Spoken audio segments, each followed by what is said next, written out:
Hunger doesn't just climb with you, it possesses you until survival means eating whatever you can claw from the mountain. Take, for instance, Jimmy Chin, yes, the Academy Award-winning filmmaker and climber who has been gambling with death for as long as we can remember. He once spoke of being trapped in a Himalayan snowstorm for 4 days at 21,000 feet. Nope, there weren't any helicopters to pull him out of there. Neither were there any signs of rescue, just sub-zero silence and supplies getting lesser and lesser by the minute. What did his diet boil down to? Oil, that's right, olive oil. He paired that up with some frozen salami and called it a meal.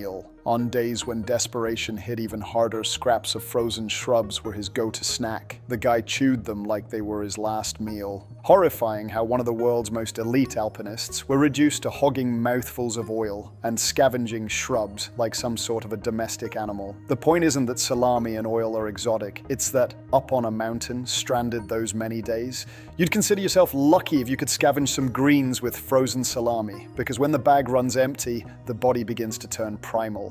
But here's where the story takes a turn. Survival food isn't just about what you can eat. It's also about what your body will let you feed on. The paradox of altitude is something almost every climber is familiar with. The higher you go, the hungrier you get, and oh boy, the hunger strikes hard.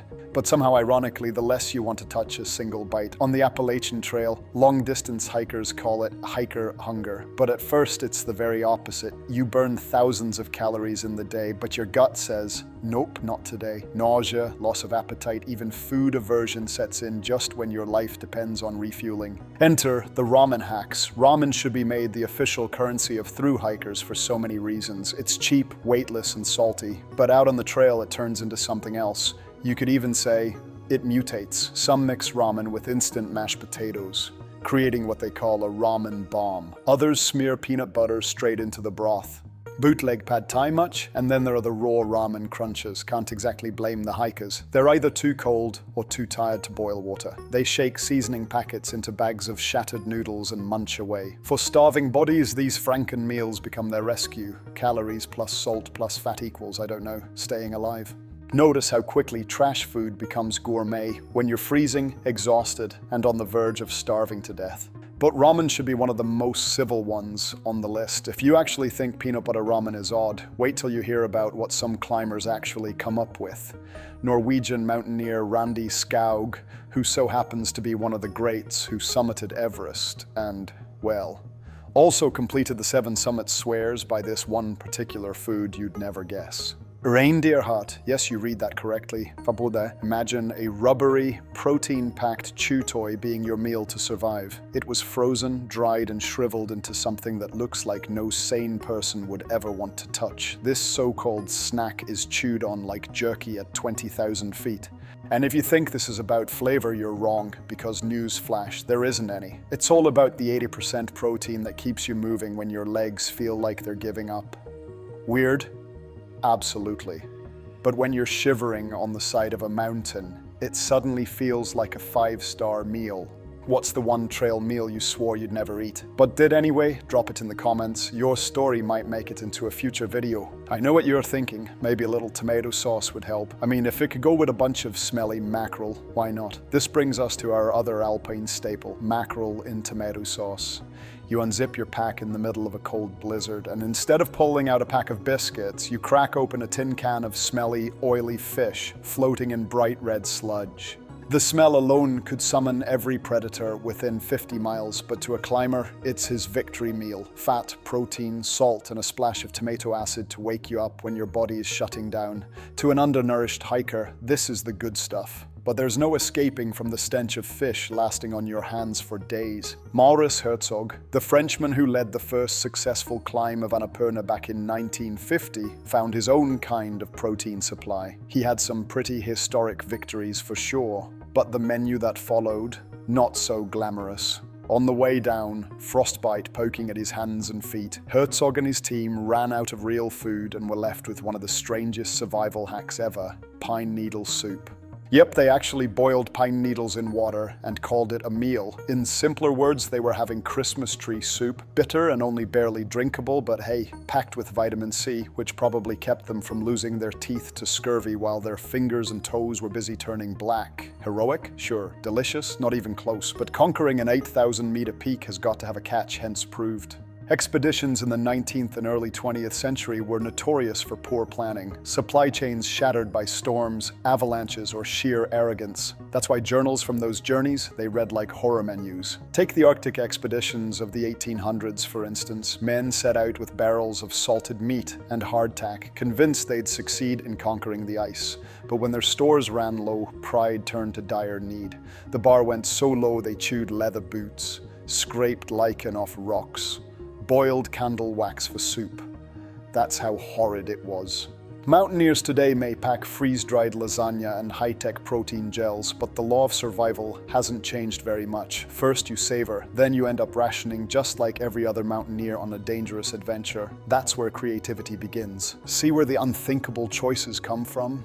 We're headed to much darker territory. This history of mountaineering only gets more horrifying, but disgust was not going to keep mountaineers from dinner. Enter the copper mine expedition of 1821. British explorers stranded in the Canadian Arctic had long since exhausted their salted pork and flour. What came next reads like a nightmare menu. Boiled leather straps sliced off boots, deerskins filled, and I mean swarmed with maggots, and lichens scraped off rocks and called tripe de roche. The stuff was so bitter and indigestible it tormented the stomachs of these hikers, but they kept eating it because it was either that or a slow, painful death by starvation. Gear becomes food, dirt becomes seasoning, and the line between sustenance and poison blurs until all of a sudden you can't even tell which side you're on. But even this descent, eating boots and mold, is still not the bottom of the pit. No, the human story of survival in the mountains has a chapter so dark you and I probably did not see coming, just when you thought there couldn't be anything worse. In October 1972, Uruguayan Air Force Flight 571 crashed in the Andes with 45 people on board. The survivors, trapped on a frozen mountainside, faced the most brutal fate imaginable. No vegetation, no animals, no rescue.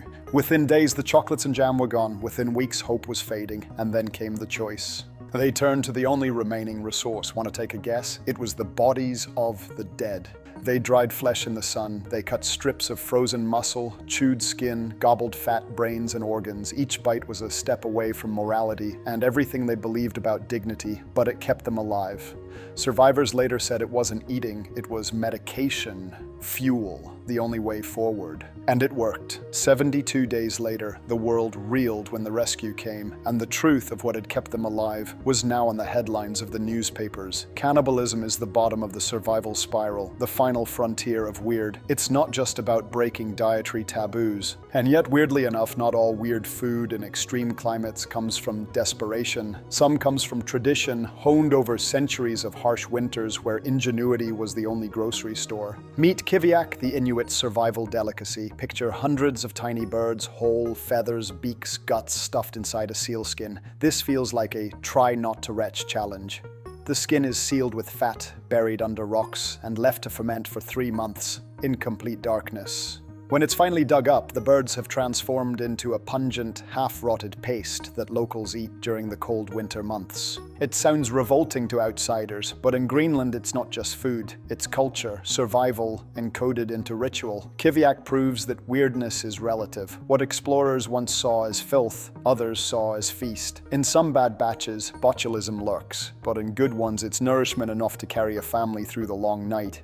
Beyond the gag reflexes, these questionable choices of food have a story to tell us. Mountains don't care if you're an Oscar-winning climber with freeze-dried curry in your pack, or a desperate explorer boiling leather boots, or an Inuit family deciding to open their fermented birds at a winter feast. Food becomes energy, survival becomes instinct, and weird becomes normal. The arc of survival food is the arc of humanity itself. First, the bargain begins with taste, then with pride. And in the end, you win a bargain against morality. Hunger drives the body into places the mind swore it would never go. And whether it's peanut butter ramen on a trail or human flesh on a frozen peak, the lesson is the same. The mountain always decides what's on the menu. And with that, we've come to the end of today's video. If you found this video informative, don't forget to smash that like button and subscribe to our channel for more more interesting content like this. Thanks for watching. We'll see you in the next one.